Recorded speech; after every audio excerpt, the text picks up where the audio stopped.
네, 여러분 안녕하세요. 반갑습니다. 불볕더위가 계속되고 있는데 저희는 지금 작년 여름 수련회를 준비해야 될 때인 것 같아요. 정말 하나님의 시계를 선용하라는 그런 제목이어서 저도 엄청 기대가 돼요. 우리 하나님의 시계는 어떻게 흘러가고 있고 우리는 그 시계를 어떻게 활용하고 선용해야 될지 너무 기대되는 말씀일 것 같거든요. 또 이번에는 또 선착순 접수라 그러잖아요. 여러분들 빨리빨리 접수하셔서 같이 동참하셨으면 좋겠습니다. 지난 시간에 이어서 저희가 소통에 대해서 나누고 있는데 MG와의 가정에서의 소통, 또 내지는 사회, 그리고 교회에서의 소통에 대해서 나눠보고 있습니다. 지난 시간에 관계주의, 우리에 대해서 나눠봤었죠. 오늘은 우리가 자녀들하고 MG와 대화할 때 어떻게 하는 것이 가장 효율적인 그 대화의 방법인지에 대해서 나눠보도록 할게요.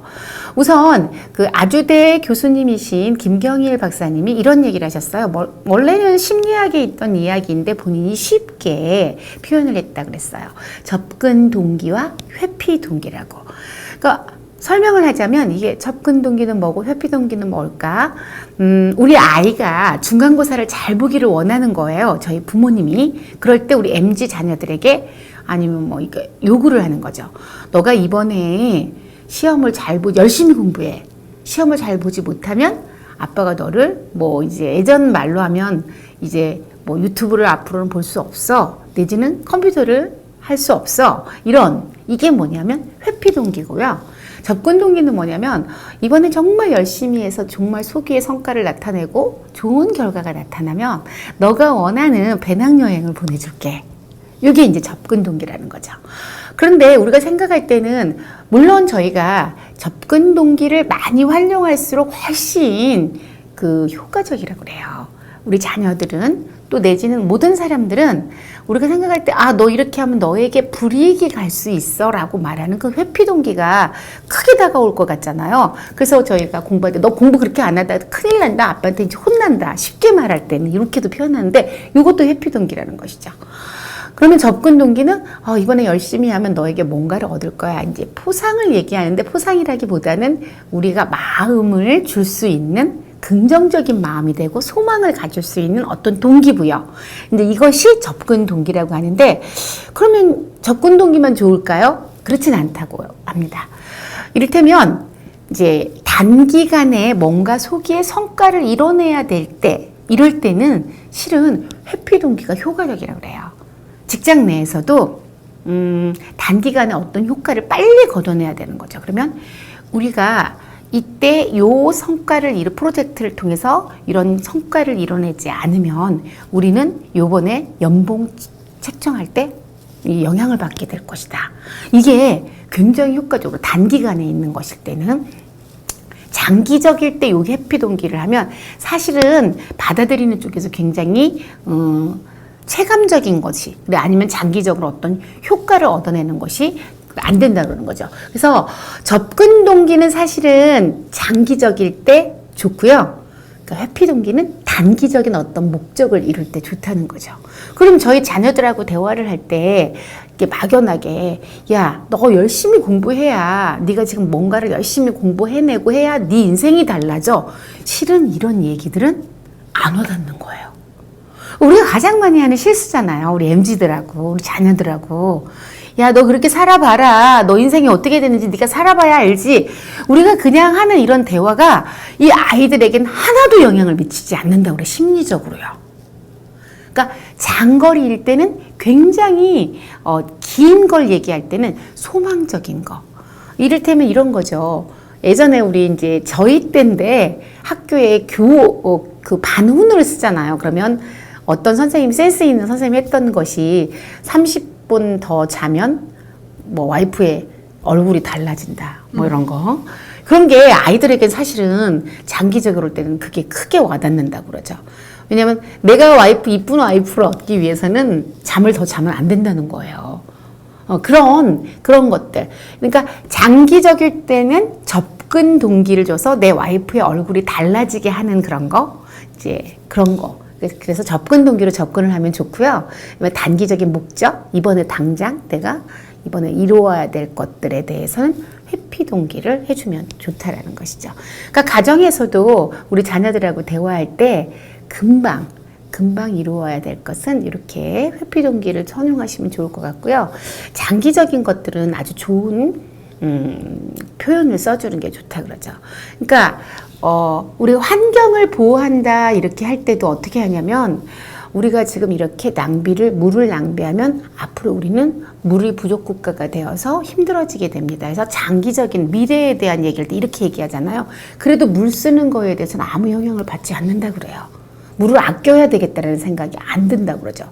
내 그 자녀들에게 물려줄 미래가 물 부족 국가라 이런 것들이 전혀 와닿지 않는 거죠. 지금 당장 나는 샤워를 해야 되고 지금 당장 나는 여유롭게 씻어야 되고 하니까 실은 이제 전혀 그 우리의 뇌리에 영향을 미치지 못하는데 이럴 때는 어떻게 접근 동기를 하냐면 어느 날 이제 환경에 대해서 아주 좋은 날 그날은 누가 봐도 그냥 정말 그 쾌청하고 날도 맑고 아름다운 날들 있잖아요. 이를테면 뭐 장마가 졌다가 햇빛이 지면 우리 집사님들도 푸사, 인스타에 막 맑은 하늘을 올리면서 오늘 날씨 너무 행복하고 좋은 날씨였어요. 쾌청한 날씨였어요. 날씨 너무 좋았어요. 이렇게 하거든요. 근데 그런 날 뉴스에 오늘은 너무 아름다운 날이었습니다. 그러면서 그 청명한 하늘을 보여주고 바람을 보여주고 난 후에 우리가 노력하지 않으면 이 아름다운 날들을 우리 미래에는 볼 수 없습니다.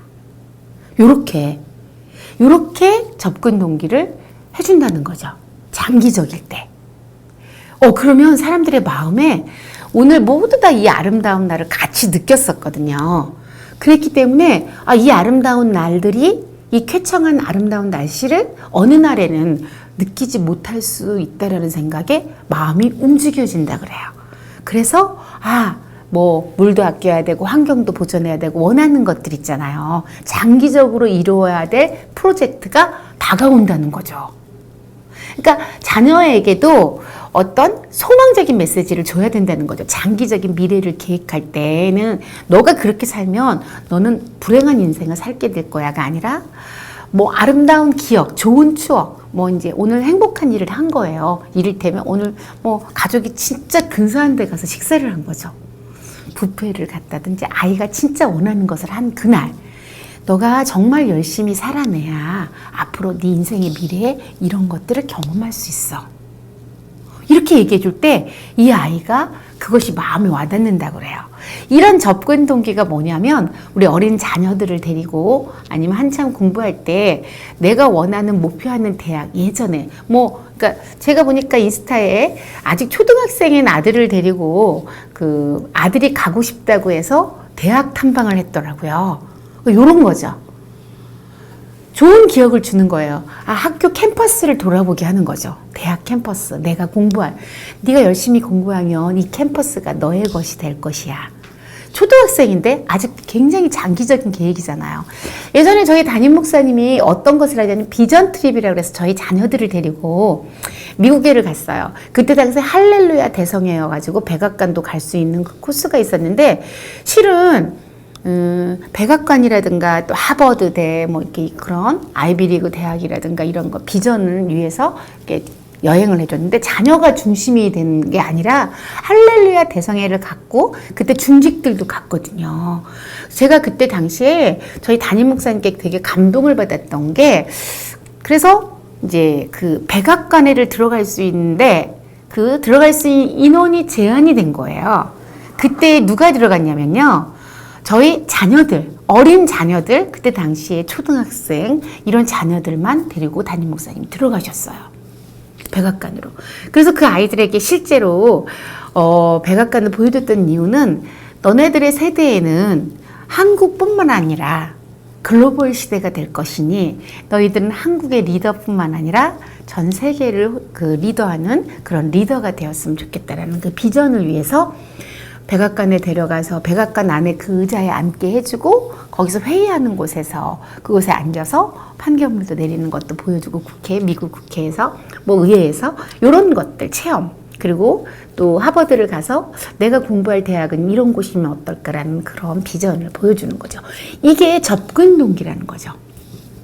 아이들이 자라면서 내가 경험하고 체험했기 때문에 아, 나는 그런 곳에서 공부했으면 좋겠다. 아니면 나는 그런 사람으로 자라고 싶다. 이런 접근 동기를 부여해 준다라는 거죠.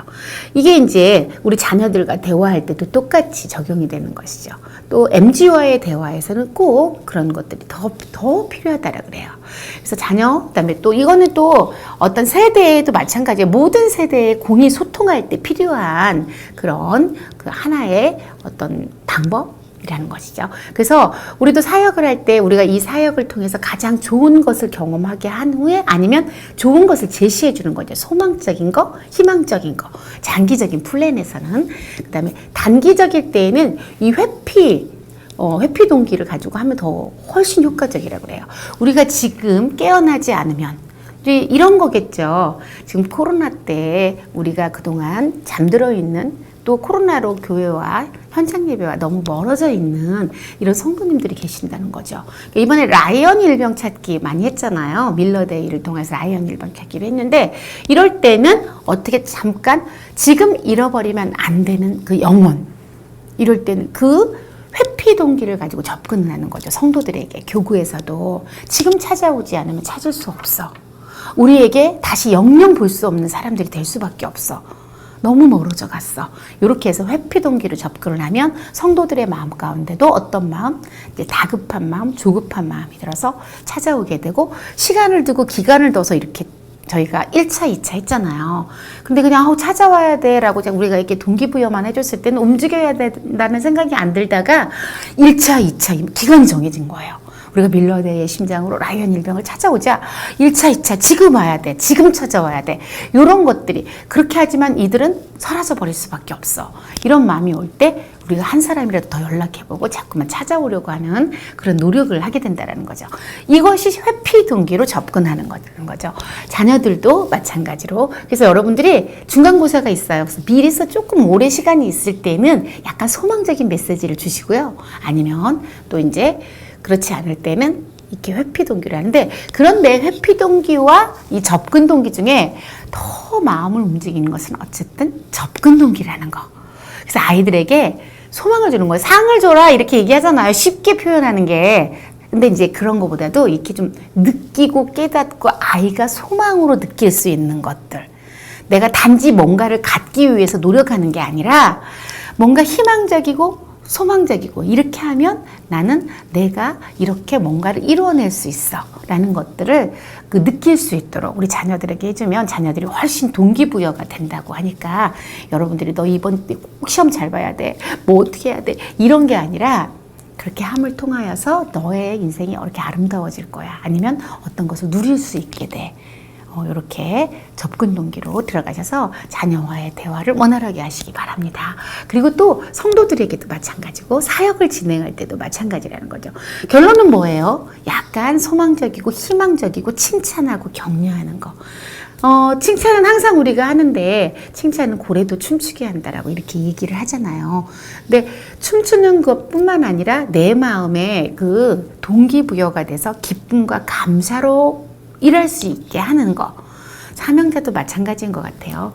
늘 언제나 칭찬에 목말라 하고 있다라는 걸 잊으면 안 될 것 같아요. 저도 깜빡깜빡 잊어서 이게 급한 일이 생기고 사역을 빨리빨리 해야 된다고 할 땐 저도 모르게 이렇게 약간 나무라고 이런 일을 하게 되는데, 이럴 때 오히려 이 칭찬을 해주고 내지는 동기부여, 어떤 접근 동기를 가지고 이렇게 해나가야지만 우리가 지금 정말 간절하게 필요하다라는 걸 알려주는 거.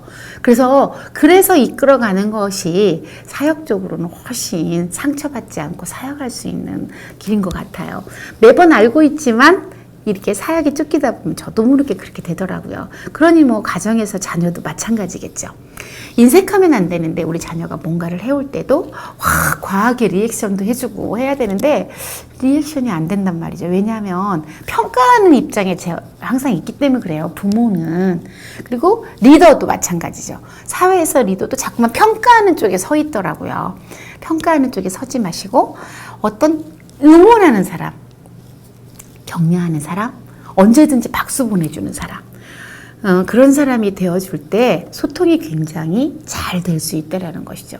매번 느끼는 거예요. 저도 자녀들하고 할 때 내가 조금 더 칭찬할 걸 그랬다.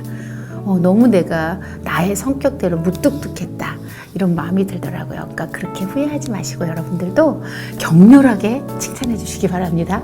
격렬하게 응원해 주시고 격렬하게 또 앞으로 네가 누릴 것이 무엇인지를 알려주는 그런 접근 동기를 가지고 우리 MZ들과 또 내가 처한 나의 그런 팀원들과 그리고 사역할 때 같은 우리 사역하는 사역자들과 이렇게 사역을 했으면 좋겠습니다.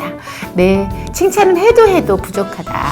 해도 넘치는 건 없다. 이걸 아시고 좀 더 효율적인 그런 접근성 칭찬을 여러분들이 하시기 바랍니다. 네, 여러분 수련회 가셔서 은혜 많이 받으시고 또 응답도 받으시고 하나님의 시계를 선용해서 정말 하나님 세계 안에서 최고가 되시는 여러분들 되시기 바랍니다.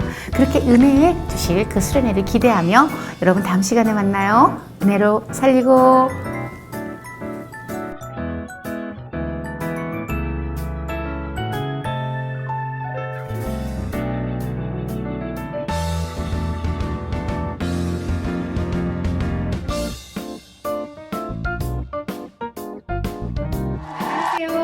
평신도 사역개발원 이경희 전도사입니다. 그동안 오랫동안 코로나 때문에 만나지 못했었는데 이렇게 유튜브로 만나 뵐 수 있어서 너무 감사하네요.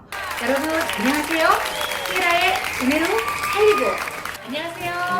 스테라의 은혜로 살리고. 안녕하세요. 은혜로 살리고.